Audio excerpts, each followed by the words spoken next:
الحمد لله وحده والصلاة والسلام على من لا نبي بعده ولا معصوم بعده. أما بعد فأعوذ بالله من الشيطان الرجيم. بسم الله الرحمن الرحيم. اهدنا الصراط المستقيم صراط الذين أنعمت عليهم غير المغضوب عليهم ولا الضالين. قال النبي صلى الله تعالى عليه وسلم: من أحب سنتي فقد أحبني ومن أحبني كان معي في الجنة. قال النبي صلى الله تعالى عليه وسلم: عليكم بسنتي وسنة الخلفاء الراشدين المهديين. صدق الله وصدق رسوله النبي الكريم ونحن على ذلك لمن الشاهدين والشاكرين والحمد لله رب العالمين. محترم معزز بزرگوں اور دوستوں، بالکل مختصر سی دو چار باتیں عرض کرنی ہیں. شرط یہ ہے کہ آپ جاگ کر میری بات سنیں اور سمجھیں. میں زیادہ آپ کا وقت نہیں لوں گا. جاگ رہے ہیں آپ؟ جس زمین پر ہم بیٹھے ہیں یہ زمین ان ساتوں زمینوں کے نیچے جہنم ہے، اور جنت ساتوں آسمانوں سے اوپر ہے. جہنم ساتوں زمینوں کے نیچے ہے اور جنت ساتوں آسمانوں کے اوپر ہے. ہم اس وقت زمین کے اوپر ہیں، گویا ہم جہنم کی اس وقت چھت پر بیٹھے. تو جہنم کی جو چھت پر بیٹھا ہے اس نے سفر کرنا ہے جنت تک. ٹھیک ہے؟ سفر کہاں ہے ہمارا؟ جن حضرات کا جنت میں جانے کا ارادہ ہے ذرا زور سے، کہاں جانا ہے ہم نے؟ سفر ہمارا جنت تک ہے. مسافر کو منزل پر پہنچنے کے لیے تین چیزوں کی ضرورت ہوتی ہے. کتنی چیزوں کی؟ تین چیزوں کی. نمبر ایک، منزل کا راستہ موجود ہو. نمبر دو، روشنی ہو، اندھیرا ہو. نمبر تین، راہبر موجود ہو.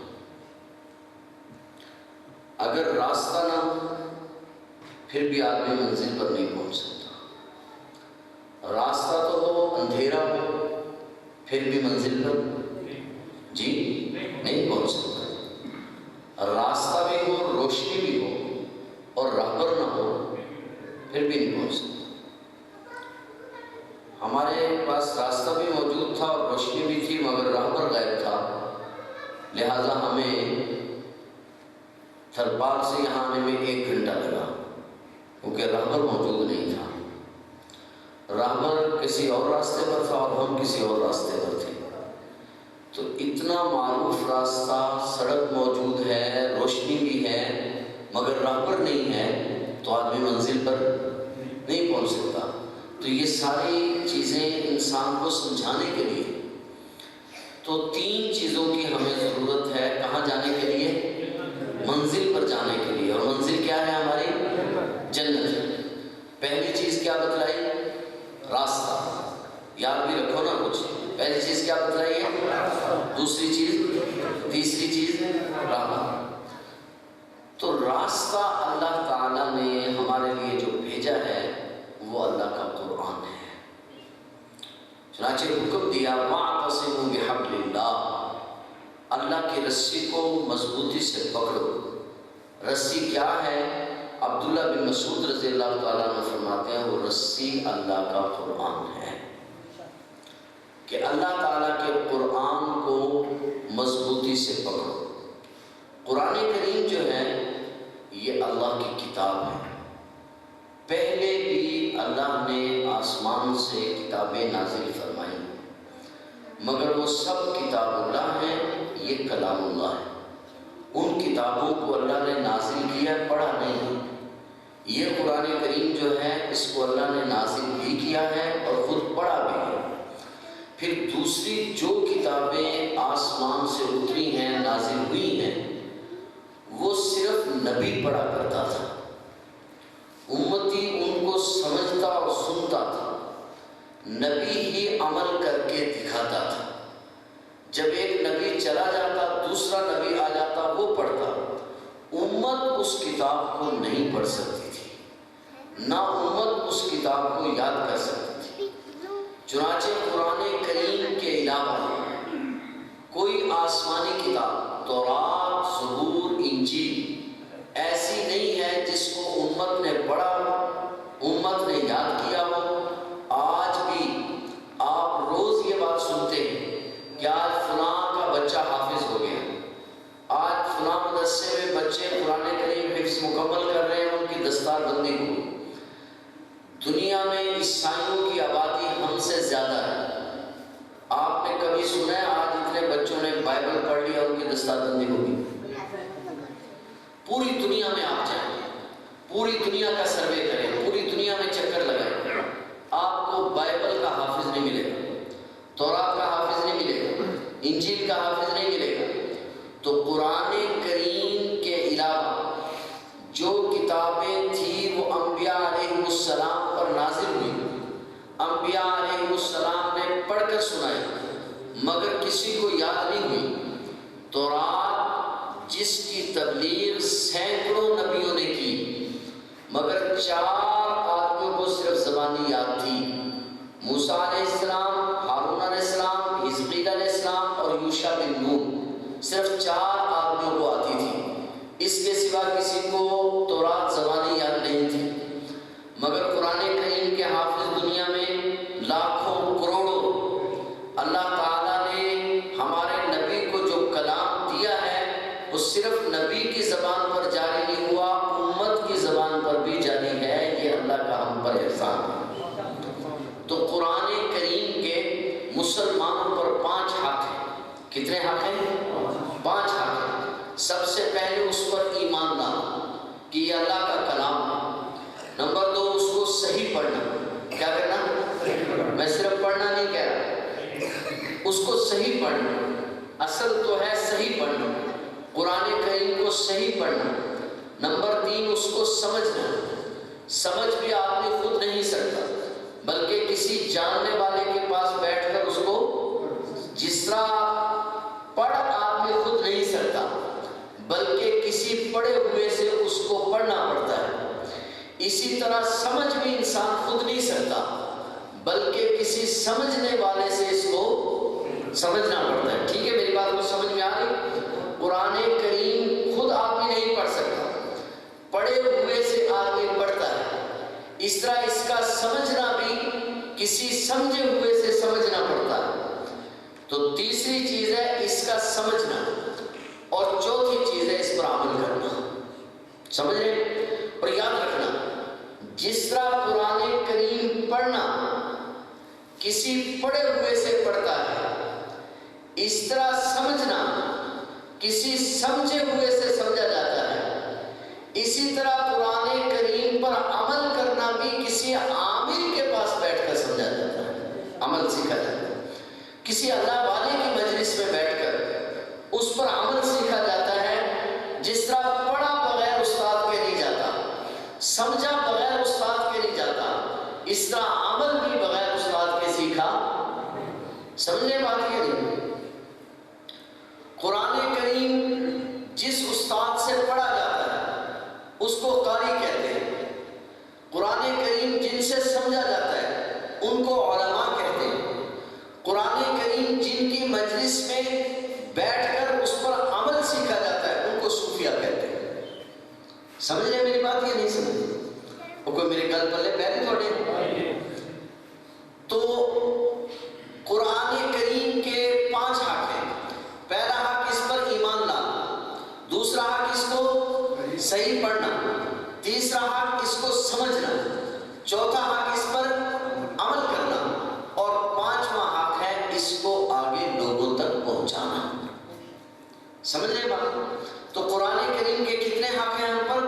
5۔ تو اللہ تعالیٰ نے ہمارے لیے جو راستہ بنایا ہے وہ قرآن کریم ہے۔ لیکن پھر راستہ تھا تو کہا، اللہ تعالیٰ نے یوں نہیں کہا وَاعْتَصِمُوا بِالْقُرْآنِ کہ قرآن پر چل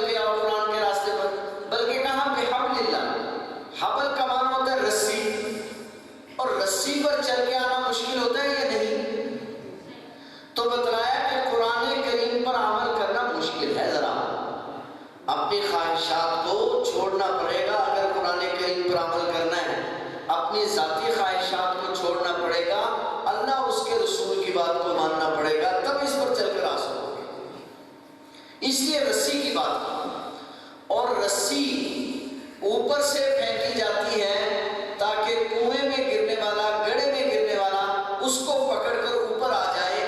اس لیے انسان تو زمین پر رہتا ہے، اللہ نے رسی آسمان سے بھیجی ہے کہ اس پر چل کر آؤ. سمجھ رہے بات یا نہیں سمجھ؟ تو رسی اللہ تعالیٰ نے آسمان سے بھیجی ہے، تو راستہ اللہ تعالیٰ نے ہمارے لیے آسمان سے بھیجا ہے. وہ کیا چیز ہے؟ وہ اللہ کا قرآن ہے. تو سب سے پہلی چیز تو یہ ہے کہ ہم نے قرآن کریم کو پر ایمان لانا ہے، اس کو صحیح پڑھنا ہے، اس کو سمجھنا ہے، اس پر عمل کرنا ہے اور اس کی آگے اشاعت کرنی ہے، اس کو آگے دوسروں تک پہنچانا ہے. تو یہ ہے راستہ. اب راستے پر چلنے کے لیے دوسری چیز کیا تھی؟ روشنی. چلو کچھ تو یاد ہے بات. تو دوسری چیز کیا ہے؟ روشنی. میں نے تقریر نہیں کرنی، میں تقریر نہیں کیا کرتا، تو ایک سبق ہے جو اپنے بڑوں سے پڑھا ہے اور آگے آپ کو سنا رہے ہیں. اللہ کرے کہ کسی کو میری بات سمجھ میں آ جائے. تو دوسری چیز شریعت پر چلنے کے لیے وہ ہے روشنی. روشنی کیا ہے؟ وہ ہے نبی پاک صلی اللہ علیہ وسلم کی سیرت طیبہ، آپ کی سنت مبارکہ. قرآن کریم تو ہمیں اتنا بتلائے گا کہ نماز پڑھو. پڑھنی کیسے ہے یہ اللہ کا رسول بتلائے گا. قرآن ہمیں بتلاتا ہے کہ عمرہ کرو. عمرہ کرنا کیسے ہے، احرام کیسے باندھنا ہے، طواف کہاں کرنا ہے، سعی صفا مروہ کہاں کرنی ہے، یہ ہمیں اللہ کا رسول بتلائے. قرآن نے ہمیں کہا نماز پڑھو، یہ تو قرآن نے بتلایا کہ نماز پڑھو. فجر میں کتنی رکعتیں پڑھنی ہے، ظہر میں کتنی پڑھنی ہے، عصر میں کتنی پڑھنی ہے، مغرب میں کتنی پڑھنی ہے، عشاء میں کتنی پڑھنی ہے، یہ کون بتلائے گا؟ یہ نبی پاک صلی اللہ علیہ وسلم بتلائیں گے. تو گویا کہ قرآن کریم راستہ ہے، مگر راستے پر چلنے کے لیے اگر حضور علیہ السلام کی ذات ساتھ نہ ہو پھر ہم راستے پر چل سکتے ہیں؟ پھر ہم راستے پر نہیں چل سکتے. تو راستے پر چلنے کے لیے حضور علیہ السلام کی ذات نبی پاک صلی اللہ علیہ وسلم سے پوچھ کر چلا جائے اور اللہ کا قرآن اور نبی پاک صلی اللہ علیہ وسلم کی سنت یہ ہماری رہنمائی کرتی ہے ماں کی گود سے لے کر قبر کی گود تک. ماں کی گود سے ہماری رہنمائی شروع کرتی ہے اور کہاں تک لے جاتی ہے؟ قبر تک. ایک ایک لمحہ بچہ پیدا ہوا، اب شریعت کہتی ہے کان میں اذان دو، شریعت کہتی ہے اس کو نہلاؤ، شریعت کہتی ہے اس کا نام رکھو، 7ویں دن عقیقہ کرو، بال کاٹ کے چاندی صدقہ کرو، چاندی کے برابر بالوں کے برابر چاندی صدقہ کرو، بچے کا عقیقہ کرو. یہ کون بتلا رہا ہے؟ یہ شریعت بتلا رہی ہے. دین اسلام ایک ایسا دین ہے جو زندگی کے ہر شعبے میں ہماری رہنمائی کرتا ہے، ہمیں بتلاتا ہے ایسے کرنا ہے، ویسے کرنا ہے، ویسے کرنا ہے. تو ہمیں جو راستہ ملا ہے وہ اللہ کا قرآن ہے، اور اس راستے پر چلنے کے لیے جو روشنی ہے وہ کیا ہے؟ وہ نبی پاک صلی اللہ علیہ وسلم کی ذات ہے. اب سمجھے بات. مشرکین مکہ میں جب آپ علیہ السلام نے اعلان کیا اور فرمایا کہ قولوا لا الہ الا اللہ تفلحوا، کہو کہ اللہ کے سوا کوئی معبود نہیں، کامیاب ہو جاؤ گے. اللہ کی ذات کو مان لو، کامیاب ہو جاؤ گے. تو مشرکین اللہ کو تو مانتے تھے جی، تبھی تو بیت اللہ کا طواف کرتے تھے. تو اللہ کو بولو نا ذرا، اللہ تعالیٰ کو مانتے تھے، مگر وہ کہتے تھے کہ یہ سارے کام اکیلا نہیں کرتا، 360 اور بھی ساتھ رکھے ہوئے تھے. ایسے ہی ہے. تو جب ان کو کہا کہ نہیں 360 نہیں، ایک ٹھیک ہے، اب آپ بتلائے سونا نہیں، میں زیادہ وقت نہیں لوں گا، اور جب آپ نے سونا شروع کر دیا میں نے وہیں تقریر چھوڑ دینی. یہ بات یاد رکھیں، بات ذرا میرے دھیان سے سمجھیں. مشرکین 360 رب مانتے تھے، 360. حضور علیہ السلام نے فرمایا 360 نہیں بلکہ ہے جی، آپ ایسا بول رہے ہیں مجھے ایسا سنائی دے.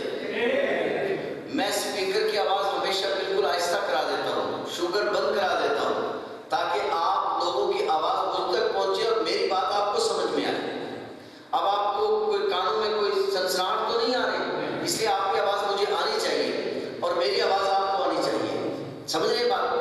ذرا فرمائیے بات کو. میں کیا کہہ رہا ہوں؟ وہ 360 کو مانتے تھے.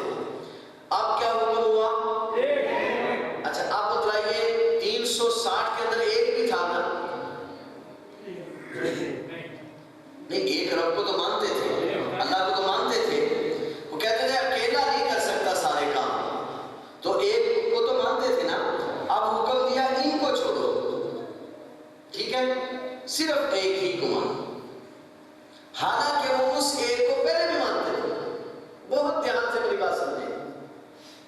اللہ کو تو مانتے تھے کیونکہ قرآن کہتا ہے قُلْ مَن يَرْزُقُكُم مِّنَ السَّمَاءِ وَالْأَرْضِ أَمَّن يَمْلِكُ السَّمْعَ وَالْأَبْصَارَ وَمَن يُخْرِجُ الْحَيَّ مِنَ الْمَيِّتِ وَيُخْرِجُ الْمَيِّتَ مِنَ الْحَيِّ وَمَن يُدَبِّرُ الْأَمْرَ فَسَيَقُولُونَ اللَّهُ. اگر آپ ان سے کہیں نا کہ زمین و آسمان کا مالک کون ہے تو کہیں گے اللہ ہے. اگر آپ کہیں کہ رزق کون دیتا ہے تو کہیں گے اللہ. اگر آپ کہیں کہ اولاد کون دیتا ہے تو کہیں گے اللہ ہے. اس کا مطلب اللہ کو تو مانتے تھے. نہیں، آپ میری بات شاید سمجھتے ہیں. اللہ کو مانتے تھے. اب حضور علیہ السلام نے کیا کہا؟ لا الہ الا اللہ، اور ساتھ کوئی نہیں. ٹھیک ہے، گویا کہ اللہ کو تو وہ پہلے بھی مان رہے تھے. اللہ کو نہیں منوایا جا رہا، اللہ کو تو مان رہے تھے. کیا کہا جا رہا ہے کہ باقی جن کو ساتھ مان رہے ہو نا ان کو چھوڑ دو. اب دیکھیں ذرا بات کو سمجھیں. ایک آدمی غلامی کرتا ہے 360 کی، اس کو کہا جائے کہ آج کے بعد 359 ختم، صرف ایک کی. اب یہ کام آسان تھا یا مشکل؟ آسان تھا نا. تو مشرکین کو کرنا چاہیے تھا، کر کیوں گئے؟ اگر آپ نے میری بات سمجھ لی تو آنے کا مقصد پورا ہو گیا. میری بات کو اس نظریے سے نہیں سمجھنا کہ یہ دیوبندی ہے، بریلوی ہے، اہل حدیث ہے. میری بات کو اس لیے سمجھنا ہے کہ میں اللہ کے قرآن کی بات کر رہا ہوں. ذرا دھیان سے بات کو سمجھنا. قرآن کریم سے باہر نہیں جا رہا، حدیث سے باہر نہیں جا رہا، مسئلہ سمجھانے کی کوشش کر رہا ہوں. اللہ کرے کہ آپ کو میری بات سمجھ میں آئے. 360 کی غلامی مشکل تھی یا ایک کی؟ 360 کی مشکل تھی نا. ایک آدمی پر ہر آدمی چودراہٹ کرے تو یہ مشکل ہے نا. تو کام حضور علیہ السلام نے آسان بتلایا مگر قوم اکڑ گئی. ہم یہ نہیں ہو سکتا. تو عقل یہ چاہتی ہے کہ کام آسان تھا، بھئی 360 سے جان چھڑاؤ، ایک کی مانو. لیکن قوم نے نہیں مانا. کیوں؟ اب ذرا بات کو دھیان سے سمجھنا. میری بات سمجھ میں آ گئی تو مسئلہ ختم. یہ جو 360 تھے یعنی 359 اللہ کے سوا جو تھے وہ بولتے تھے، سنتے تھے، کسی کام کا حکم کرتے تھے، کسی کام سے منع کرتے تھے. پھر غلامی کس چیز کی کر رہے تھے؟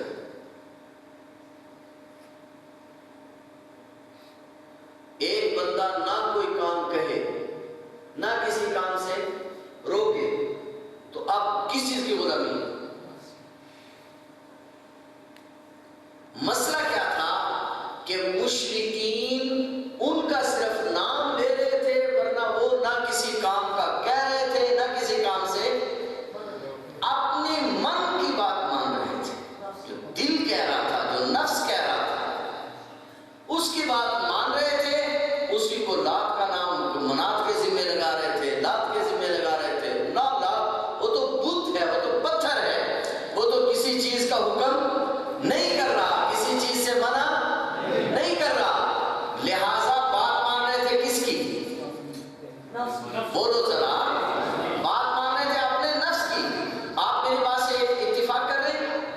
وہ جو 359 تھے وہ بولتے تھے، روکتے تھے کسی کام سے، نہ کسی کام کا کہتے تھے، نہ کسی کام سے منع کرتے تھے. اس کے باوجود وہ کہتے تھے لات کے لیے کر رہے ہیں، یہ منات کے لیے کر رہے ہیں، یہ عزا کے لیے کر رہے ہیں. ایسے ہی ہے. حالانکہ لات منات تو نہ کچھ کہہ رہے ہیں نہ سن رہے ہیں. یا بطی لما تسمع ما لا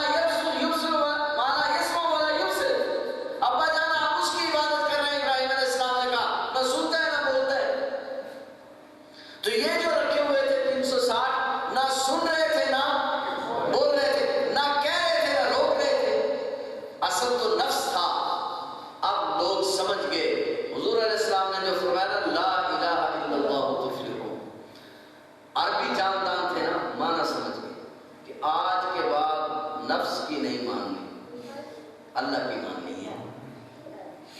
یہ کام مشکل تھا،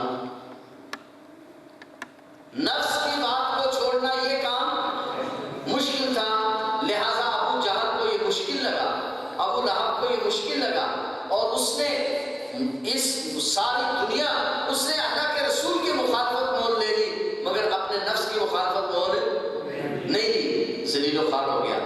اور جنہوں نے نفس کی مخالفت کر لی ان کے لیے یہ کام کوئی مشکل نہیں تھا، لہذا وہ میدان میں نکلے اور ساری دنیا ان کی تابع ہو گئی۔ آج کی اس مجلس میں میں نے اور آپ نے فیصلہ کرنا ہے کہ نفس کی ماننی ہے یا رب کی ماننی ہے۔ بات سمجھ رہے؟ جس دن میں نے اور آپ نے یہ سوچ لیا کہ آپ نے نفس کی نہیں ماننی، کس کی ماننی ہے؟ بولو سارے بولو، اپنے نفس کی نہیں ماننی، کس کی ماننی ہے؟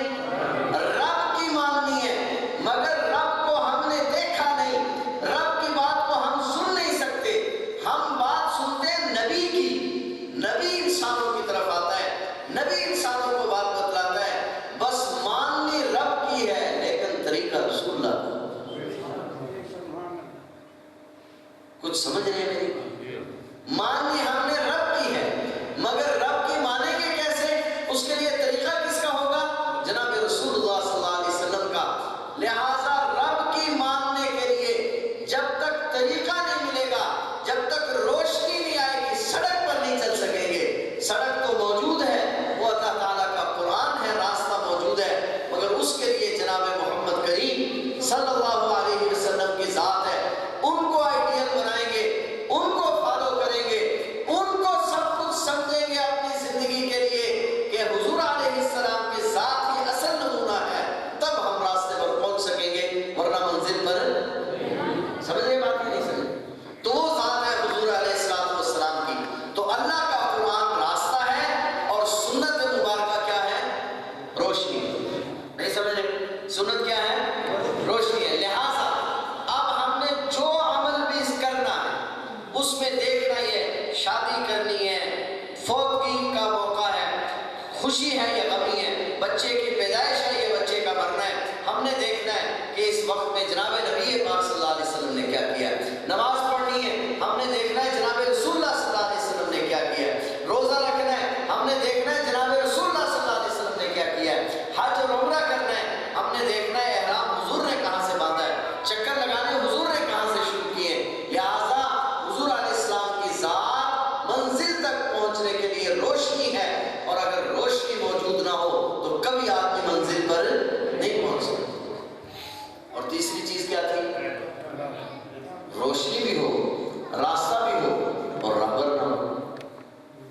جب آدمی کسی چوک پر پہنچتا ہے، بورڈ لگا ہے، یہ راستہ ادھر جا رہا ہے، یہ ادھر جا رہا ہے، یہ رہنمائی ہے نا، راہبر ہے، بتلا رہا ہے، لیکن اس کے باوجود بھی آدمی پھسل جاتا ہے، پھر راہبر بتلاتا ہے، جگہ کھڑے ہو کر پوچھتا ہے بھائی میں نے فلان جگہ جانا ہے، وہ بتلاتا ہے کہ بھائی یہ سڑک جا رہی ہے۔ تو راہبر کی بھی ضرورت، راستے کے ساتھ ساتھ ہمیں کس کی ضرورت ہے؟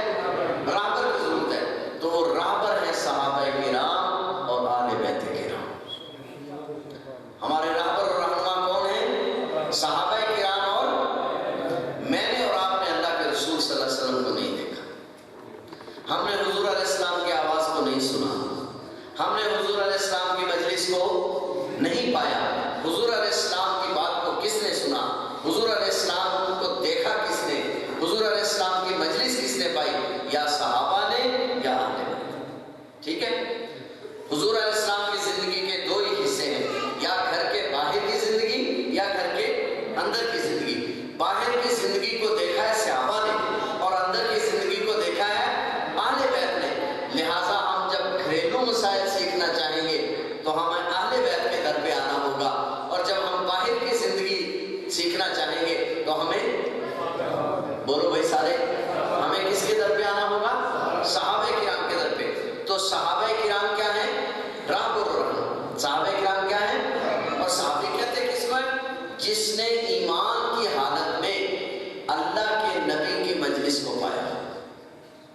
ایمان کی حالت میں اللہ کے نبی کی مجلس کو پایا ہو، اس کو کیا کہتے ہیں؟ صحابی کہتے ہیں۔ اور اہل بیت کہتے ہیں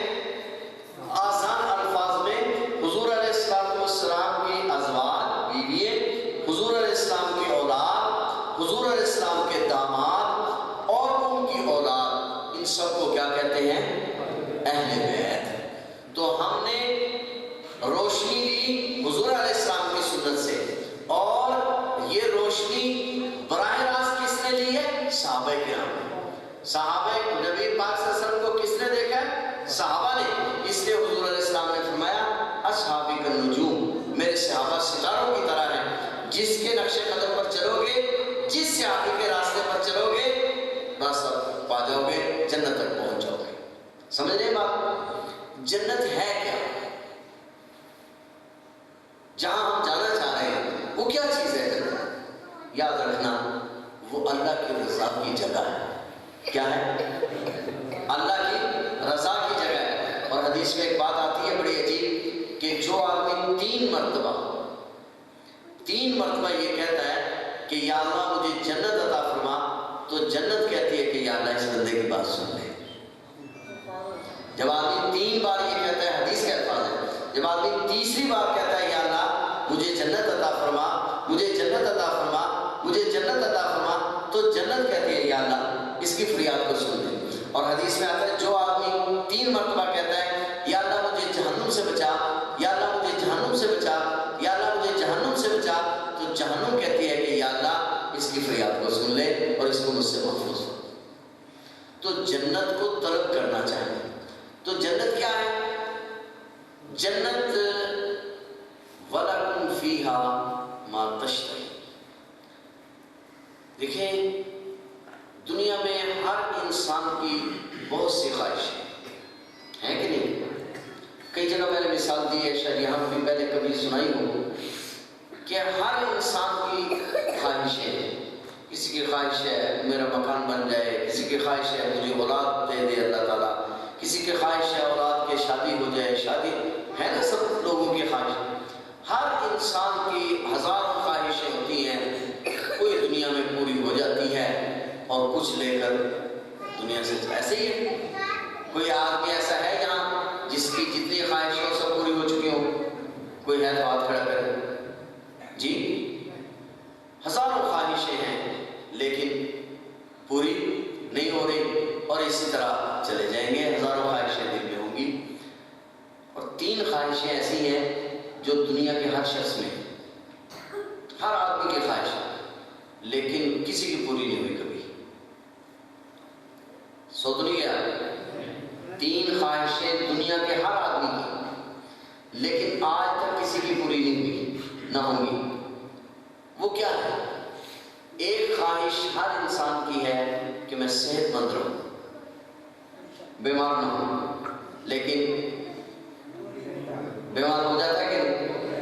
ہاں جی، جتنا مرضی جتن کرے، جتنے مرضی پرہیز کرے، جتنی مرضی دوائیں کھائے، بیماری آ جاتی ہے نہیں آ جاتی؟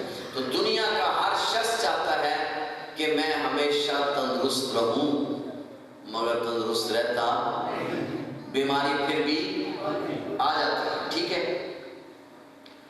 نمبر 2، دنیا کا ہر شخص چاہتا ہے کہ جوانی ابھی تھوڑے دن اور رہے۔ ہر جوان چاہتا ہے کہ جوانی ابھی تھوڑے دن رہے اور اس کے لیے بہت کچھ کرتا ہے، مگر بڑھاپا جی، آج تک کوئی بڑھاپے سے بچ سکا ہے؟ ایک ہی راستہ ہے کہ بڑھاپے سے پہلے مر جائے۔ اگر دنیا میں رہے گا تو بڑھاپا بھی۔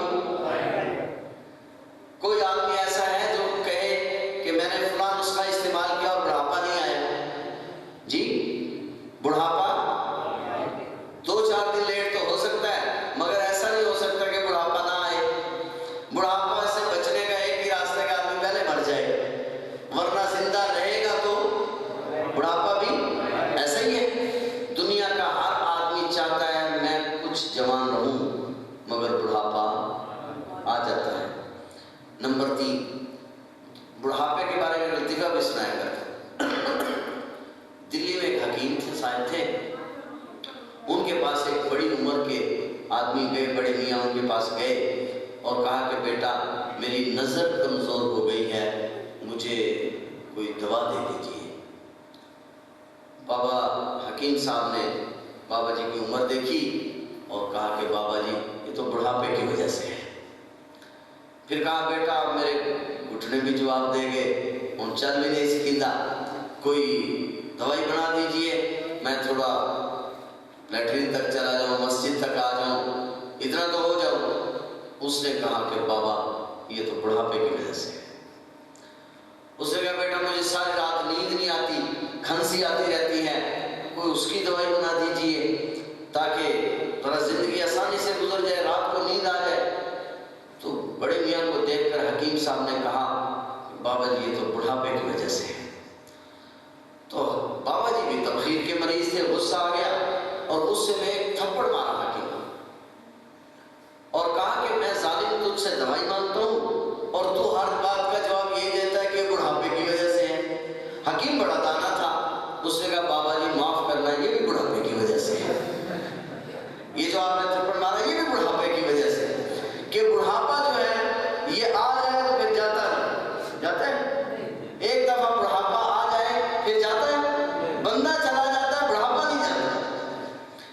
تو ہر انسان چاہتا ہے تھوڑی سی دیر جوانی اور مل جائے، مگر نہیں، دنیا کا ہر انسان چاہتا ہے کہ زندگی کے کچھ لمحے اور مل جائیں، لیکن ایسے ہی ہے، چاہت ہر کسی کی ہوتی ہے، اب بیٹے کا نکاح کر لوں، اب پوتے کو دیکھ لوں، اب بیٹے کی شادی کر لوں، ہر آدمی کے اپنے اپنے خواہشات ہیں نا، لیکن یہ خواہش بھی کسی کی پوری، یہ ہزاروں خواہشیں ایسی ہوتی ہیں، ابھی یہ کر لوں یہ کر لوں، آدمی 100 سال بھی جی لے پھر بھی خیال ہے کہ یار تھوڑا سا اور ٹائم مل جائے جی، لیکن بڑھا موت پھر بھی آ جاتی ہے، یہ سارا کچھ کرتے کراتے موت پھر بھی آ جاتی ہے۔ میں بات یہ کرنا چاہ رہا تھا کہ جنت کیا ہے، یاد ہے بات کہ جنت میں جو ہم جانے کی بات کر رہے ہیں، جنت کیا ہے؟ تو دنیا کے ہر انسان کی 3 خواہشیں ضرور ہیں، ہمیشہ صحت مند رہوں،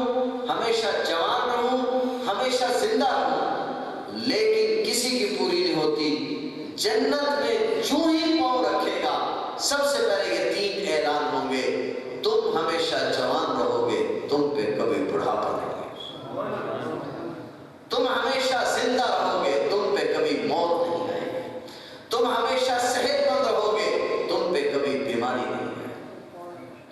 تو 3 خواہشیں دنیا کے ہر انسان کی ہیں، مگر پوری کہاں ہوگی؟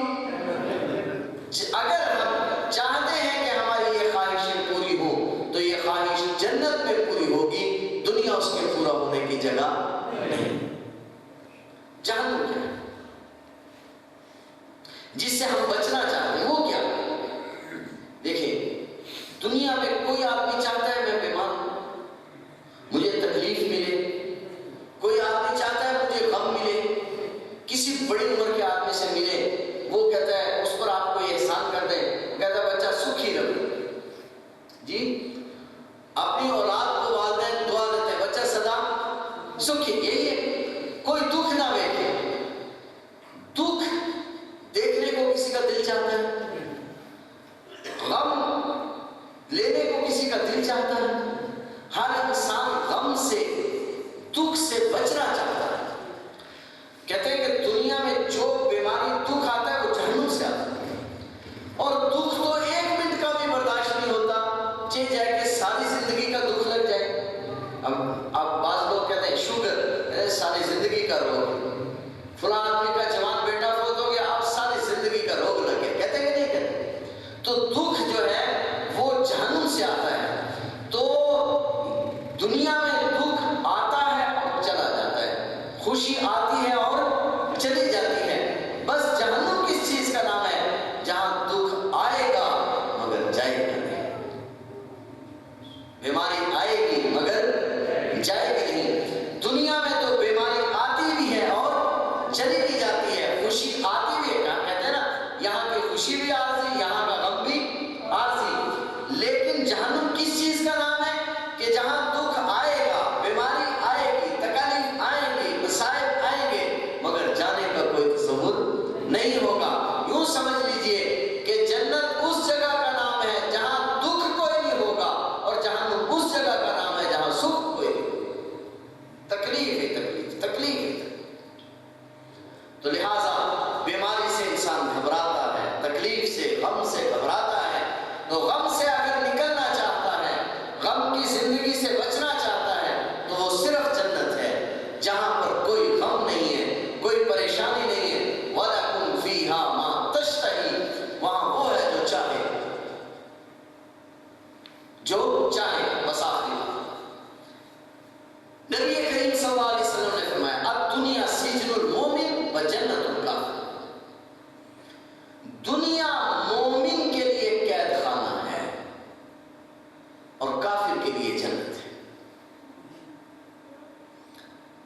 قید خانے کی دو صفات ہیں. آپ کہیں گے عجیب تقریر ہے یہ. قید خانے کی دو صفتیں. جیل جو ہوتی ہے جیل، اس کی دو خوبی ہے. وہاں نہ کھانا مرضی کا نہ پہننا مرضی کا ہوتا ہے. اپنی مرضی سے آپ کھائیں، اپنی مرضی سے اٹھیں، اپنی مرضی سے جاگیں. نہیں، کھانا پینا پہننا سب مرضی کے خلاف. آپ سونا چاہ رہے ہیں، آرڈر آ گیا اٹھو، تو اب کیا ہوگا؟ اٹھنا ہوگا. وہاں نہ کھانا مرضی کا، نہ پہننا مرضی کا، نہ سونا مرضی سے، نہ جاگنا مرضی سے، بلکہ سب کچھ دوسروں کی مرضی سے.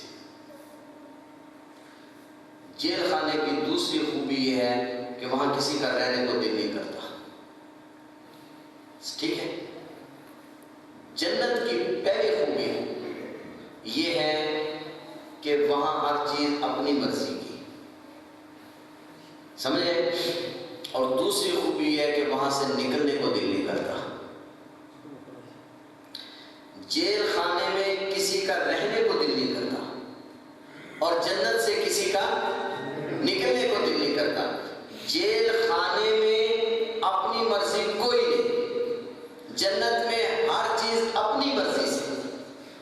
آپ سمجھیں، اللہ فرماتے ہیں، اللہ کے رسول فرماتے ہیں کہ دنیا مومن کے لیے قید خانہ ہے. یعنی کھانا اپنی مرضی کا نہیں، پہننا اپنی مرضی کا نہیں، چلنا اپنی مرضی سے نہیں، بلکہ کھانا پینا سونا جاگنا عبادت ریاضت سب اللہ کی مرضی سے، اللہ اور اس کے رسول کی مرضی. جی جب اور دوسری مومن کے لیے قید خانہ ہے کہ مومن کا یہاں رہنے کو دل نہیں کرتا. آپ بتلائیں، ہمارا تو رہنے کو دل کر رہا ہے، ہم مومن ہیں یا نہیں؟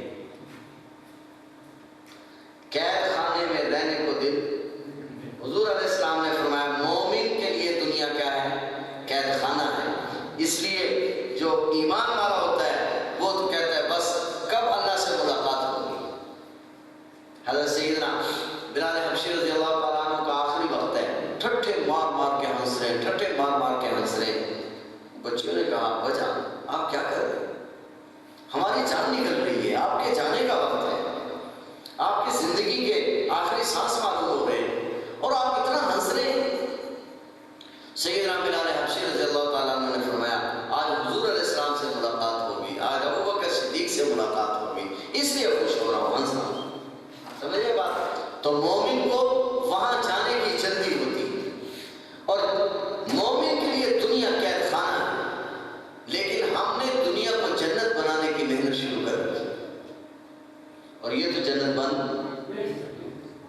بن نہیں سکتی. ہم سے پہلوں نے سب نے کوشش کر کے دیکھ لی، ہم بھی کوشش کر کے دیکھ رہے ہیں، نہ پہلے اس کو جنت بنا سکے نہ ہم اس کو جنت بنا سکیں گے. جنت تو آگے ہے بھائی، لہذا یہاں اپنی مرضی چھوڑ دیجیے، اللہ اور اس کے رسول کی مرضی پر زندگی گزاریے. اگر اللہ اور اس کے رسول کی مرضی پر زندگی گزاریں گے تو وَلَكُمْ فِيهَا مَا تَشْتَهِي، پھر جنت میں وہ ہے جو ہم چاہیں. جنت میں کسی چیز کو مانگنے کی ضرورت نہیں ہوگی. اتنا دیا جائے گا، اتنا دیا جائے گا کہ دینے والا بار بار پوچھے گا کسی اور چیز کی طلب ہے، اور لینے والا کہے گا کوئی خواہش باقی نہیں رہی. تو بھائی کیا خیال ہے، پھر ایسی جنت کے لیے تیاری دنیا میں کرنی چاہیے یا نہیں کرنی چاہیے؟ اس کے لیے رمضان المبارک آ رہا ہے. اب اسے ارادہ کر لیجئے کون کون ساتھی ہیں جو قرآن کریم پڑھیں گے، کون کون ساتھی ہیں جو روزہ رکھیں گے، جو نماز کی پابندی کریں گے، رو رو کر اپنے رب کو منائیں گے. اور یاد رکھنا جتنی جلدی رب مان جاتا ہے اتنی جلدی کوئی نہیں مانتا. جتنی جلدی رب مان جاتا ہے اتنی جلدی کوئی نہیں مانتا. بس ایک واقعہ سنا کے اپنی بات کو سمیٹتا ہوں. سیدنا فاروق اعظم رضی اللہ تعالیٰ عنہ کا دور خلافت ہے، رات کا وقت ہے، آپ رات کے وقت نکلے ہیں. سیدنا فاروق اعظم رضی اللہ تعالیٰ عنہ گشت کرنے کے لیے ایک گلی میں داخل. آگے ایک نوجوان بچہ ہے جو شراب پینے کے لیے گھر والوں سے چھپتا چھپاتا اس اندھیری گلی میں پہنچا ہے، بس شراب کی بوتل ہاتھ میں لی اور ادھر سے فاروق اعظم پر نظر پڑ گئی، بس دیکھتے گھبرا گیا کہ اب خیر نہیں۔ اس نے جلدی سے اپنی چادر بغل میں دبائی بوتل اور اللہ تعالیٰ کی طرف متوجہ ہوا، میرے مالک میں بہت بڑا جرم کرنے جا رہا تھا، یا اللہ اگر تو آج کبھی میرا راز رکھ لے تو تیری کبریائی کی قسم ہے ساری زندگی میں دوبارہ کبھی نہیں پیوں گا، آج فاروق اعظم کے درے سے مجھے بچا لے۔ یہ دعا مانگی، بس دعا کر رہا ہے، زارو قطار رو رہا ہے کیونکہ ڈنڈا سامنے نظر آ رہا ہے فاروق اعظم کا درہ۔ کتابوں میں لکھا ہے کہ بس اس کے زبان پر یہ الفاظ تھے کہ اتنی دیر میں فاروق اعظم نے جھلکی دی دور سے، کون ہو اس وقت یہاں گلی میں، کیا کر رہے ہیں؟ چلتے چلتے اس تک پہنچ گئے، کیا کر رہے تھے، کیا تھا تمہارے پاس؟ کہنے لگا حضرت میرے پاس دودھ کی بوتل تھی، یہ نکل گیا زبان سے۔ فاروق اعظم رضی اللہ تعالیٰ عنہ فرمایا دکھاؤ، کتابوں میں لکھا ہے کہ خدا کی قسم وہ دودھ بن چکا تھا۔ فاروق اعظم رضی اللہ تعالیٰ عنہ نے پوچھا یہاں کیا کر رہے تھے اس وقت دودھ لے کر؟ اب سچ زبان پہ آیا، کہا حضرت اگر آپ مجھے معاف کر دیں پھر بتاتا ہوں کہ آیا تو شراب پینے تھا، اپنے رب سے فریاد کی کہ یا اللہ آج کے بعد نہیں پیوں گا، اگر میرا راز رہ جائے تو میرے رب نے میری فریاد کو سن لیا اور شراب کو دودھ سے بدل دیا ہے۔ تو سیدنا فاروق اعظم مسکرائے اور فرمایا جب رب نے تجھے معاف کر دیا ہے تو فاروق کون ہے؟ اتنی جلدی کوئی نہیں راضی ہوتا جتنی جلدی، بولیے ذرا، جتنی جلدی رب راضی ہو جاتا ہے۔ اللہ تعالیٰ سے دعا ہے اللہ جل شانہ ہم سب کو سمجھنے کی، عمل کرنے کی، سچی پکی توبہ کرنے کی توفیق عطا فرمائے۔ الحمدللہ رب العالمین الرحمن الرحیم مالک یوم الدین اللہم صلی علی محمد وعلی آل محمد کما صلیت علی ابراہیم وعلی آل ابراہیم انک حمید مجید اللہم بارک علی محمد وعلی آل محمد کما بارکت علی ابراہیم وعلی آل ابراہیم انک حمید مجید اللہم احسن عاقبتنا فی الامور کلها واجرنا من خزي الدنيا وعذاب الآخرة ربنا لا تؤاخذنا إن نسينا وأخطأنا ربنا ولا تحمل علينا إصرا كما حملته على الذين من قبلنا ربنا ولا تحملنا ما لا طاقة لنا به واعف عنا واغفر لنا وارحمنا أنت مولانا فانصرنا على القوم الكافرين۔ اللہ کریم ہم سب کی حاضری کو قبول فرما، جو کچھ کہا اور سنا ہے سمجھ نصیب فرما، عمل کی توفیق عطا فرما، اپنے سچے پکے بندوں میں شامل فرما۔ آج تک جتنے گناہ، جتنی خطائیں، جتنی غلطیاں، جتنی تیری نافرمانیاں کی معاف فرما، آئندہ گناہوں سے ہم سب کے حفاظت فرما۔ یا اللہ کریم ہم سب کو اپنے سچے پکے بندوں میں شامل فرما۔ جن ساتھیوں نے، دوست احباب نے آج کی اس مجلس کا اہتمام کیا قبول فرما۔ یا ارحم الراحمین جو کمی کوتاہی ہوئی معاف فرما۔